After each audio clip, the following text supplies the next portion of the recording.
আজকে মুরগি ভেজে নেব, পাকিস্তানি মুরগি। তাই এখানে কয়েকটা মুরগি নিয়ে নিয়েছি। আর এই মুরগি ভাজার জন্য এখানে দিয়ে দিছি দারচিনি, এলাচ, লবঙ্গ, শুকনো মরিচ, কাঁচামরিচ, পেঁয়াজ, তেজপাতা দিয়ে 2 থেকে 3 মিনিট একটু লাল করে ভেজে নেব। পাশে একটা সাইড করে সরিয়ে নিলাম 2 থেকে 3 মিনিট ভেজে। তারপরে একটা মুরগি ছোট ছোট পিস করে কেটে ধুয়ে পরিষ্কার করে এখানে সুন্দর করে দিয়ে দিলাম 1 চামচ লবণ, 1 চামচ হলুদ, 1 চামচ জিরে, 1 চামচ আদা বাটা দিয়ে এবার মাংসটাকে হালকাভাবে একটু নাড়াচাড়া দিয়ে 2 থেকে 3 মিনিট পাশে একটু ভেজে নেব। এবার যে হালকাভাবে কাঁচা কাঁচাভাবে পেঁয়াজটাকে রেখে দিয়েছিলাম 1-2 মিনিট, ওর সাথে এখন মিশিয়ে নেব।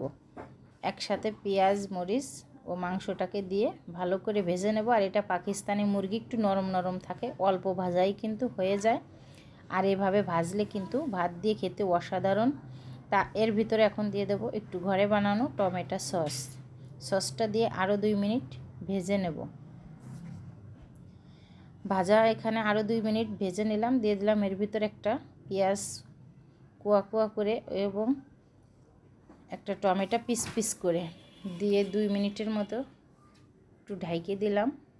হালকা 1 চিমটি পানি দিয়ে দিলাম, দিয়ে 2 থেকে 4 মিনিট ঢাইকে একটু রান্না করে নিলাম।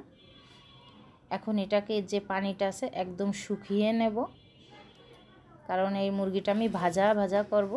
তাই এখানে পানিটা একদম শুকায় গেছে, ভাজা ভাজা হয়ে গেছে।